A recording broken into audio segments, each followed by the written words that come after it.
Economy fundamental robust and a strong downside survey means it's saying that economy's basic structure is very strong even in the strong downsides means right now downsides of economy are going on, but even then also our fundamentals of Indian economy are very strong.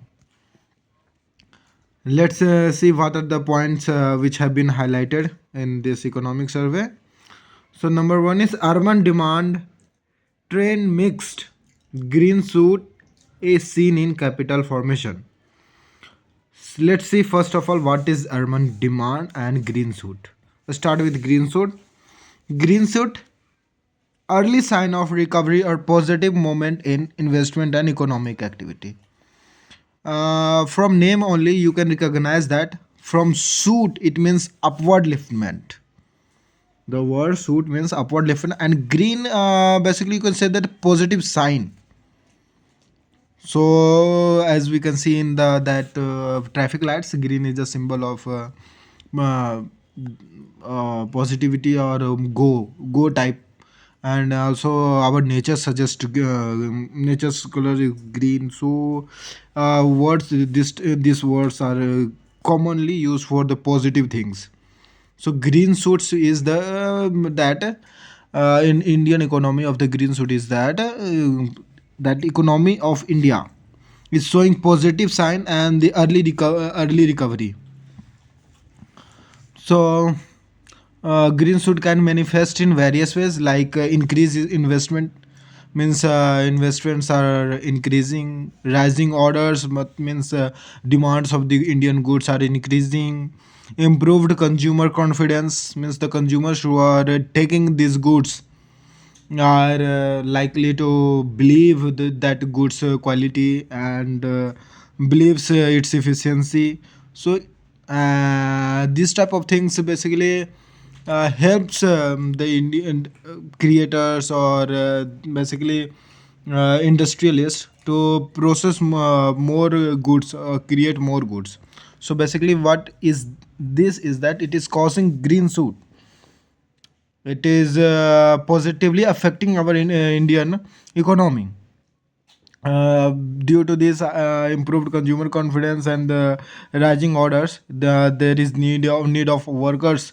So hiring are going on, and increased credit availability means as there is the high chance of returning of the that money with some we can say that with some interest. So bankers feel confidence to give this uh, bankers feel confidence to give loans or credit. Now let's say we have seen the green shoots. Now let's see what here meant by urban demand. So basically, urban demand trend is the pattern and change in consumer demand for goods and service within urban areas. So in this in survey of 2025, it has been found that urban demand trends mixed, continue to be mixed from the different parts of the country, and patterns are not yet recognized fully. And these trends are influenced by a variety of factors specific to urban living means which areas, which type of means demographic areas is going to buy that particular product, a specific product where the demand for the specific product is more. These type of things are considered in urban demand trade, and which have been found that patterns and change in consumer demand for goods and services within urban areas. So basically, let's see what are the factors that affects urban demand trend. Number one is demographic. As I said, you distribution of population affects like where in urban areas adult concentration is more. So the demand for that goods which adults consume more will be more, and the service will also be more for the adults products. Now second one is infrastructure.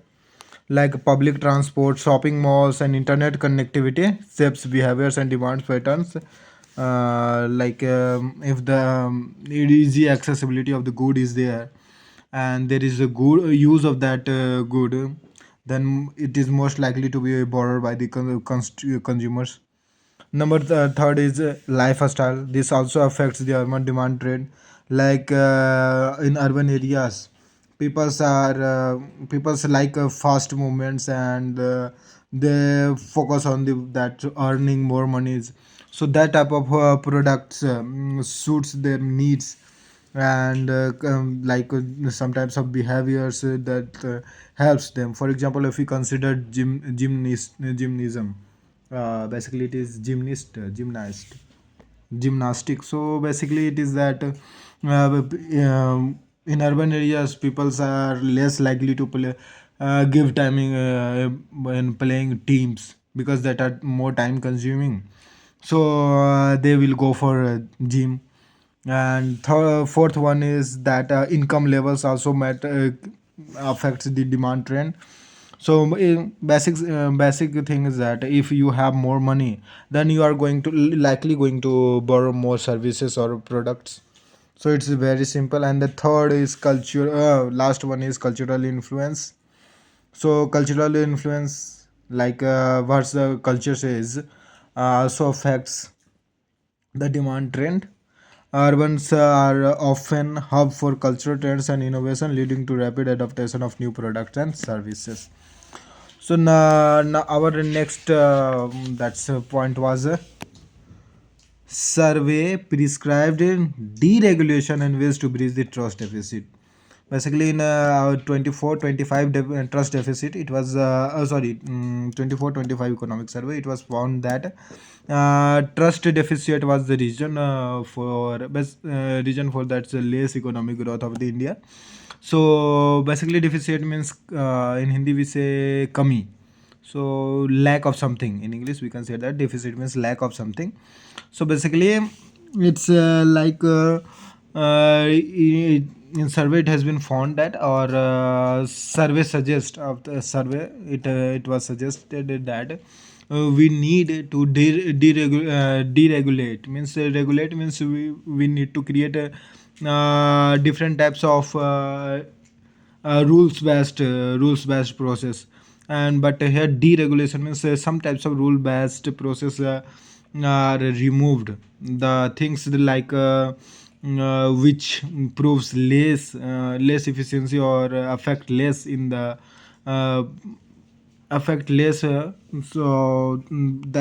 which can be run without these type of regulations, and and does not alter any type of security. So this type of deregulation is required there. So let's see what it's more. Trust deficit, as I have discussed, a situation where there is lack of trust or confidence in an individual organization. Basically, trust deficit, as I said, there is a lack of something, or here lack of something is trust. Something is trust. So trust deficit is lack of trust. So basically it's saying that is a situation where people do not feel confidence in individual organizations or company. It could be in context of politics, means people do not trust the political systems. It could be in terms of business, where people do not trust the businesses. It could be terms in media, where people do not trust people, so citizens do not trust the media's information given by the medias. They think that media are biased. Or it can be interpersonal relation, where trust deficit can occur, and wives and husband do not trust each other. It's common examples. And some of the common consequences of trust deficit are it reduces the cooperation and collaboration. It's a general thing that if I do not trust the person in front of me, then how I am going to cooperate with him? How I will trust on his words or his instincts? It's sure that I will uh, defer to beg defer to accept those their suggestions.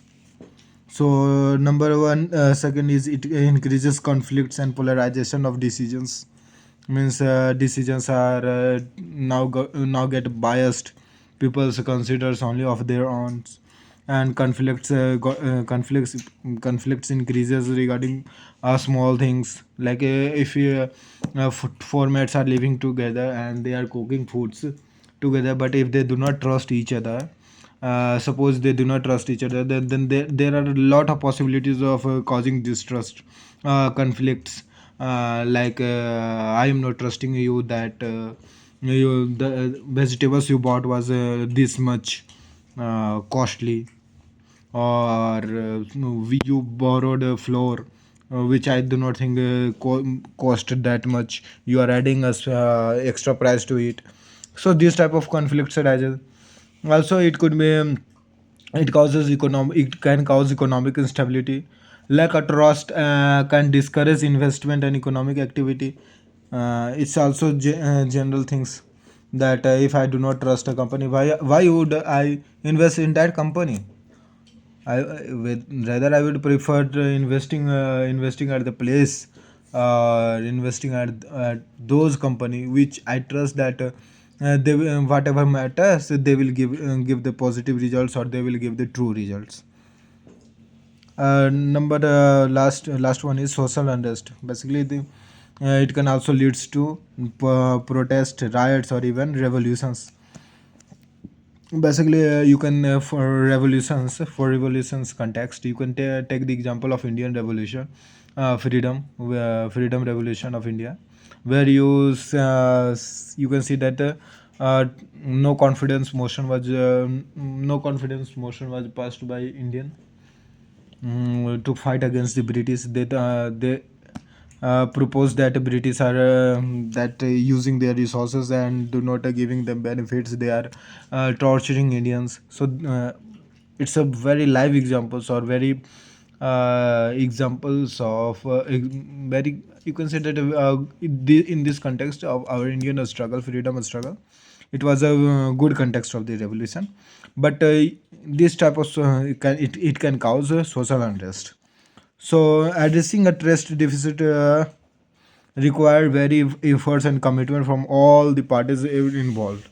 Often involve transparency and accountability, communication and dialogue, demonstrating the competence and integrity, building relationship. Basically, it is that once the distrust is built, it's very difficult to win over the confidence or trust of other one again, because it's like in Hindi we say that एक बार धागा टूट जाने के बाद दोबारा जुटता नहीं है. So there's also Kabir Doha, which says that it's like Rahman धागा प्रेम का मत तोड़ो चटकाए, टूटे पे फिर ना जुटे, जुड़े ते गांठ पड़ जाए. So basically, it's require very that's a very promise, very good promise to build that trust again. It requires transparency, accountability, and also communication. Sometimes communication helps resolve issues, and consistency, delivering in promise, and acting ethically. So now our in this point only, the second word was deregulation. What does deregulation mean? Which I have just said you. Deregulation in Hindi means hatana. So basically, the Economic Survey of 24-25 highlights that deregulation will play a vital role in enhancing business efficiency and fostering job creation. Basically, it was like that due to this type of regulations, new company would fears to create their presence, like they would have to go through the various process, and they would have to spare lot of times in those process. So this type of long taken process, or which is unnecessary, is has been advised to remove, and ultimately contribution to Indian ambition of maintaining 8% real GDP growth rate over the next decade. It's saying that after these type of deregulations, the companies it will help India to achieve 8% real GDP growth over the next decade.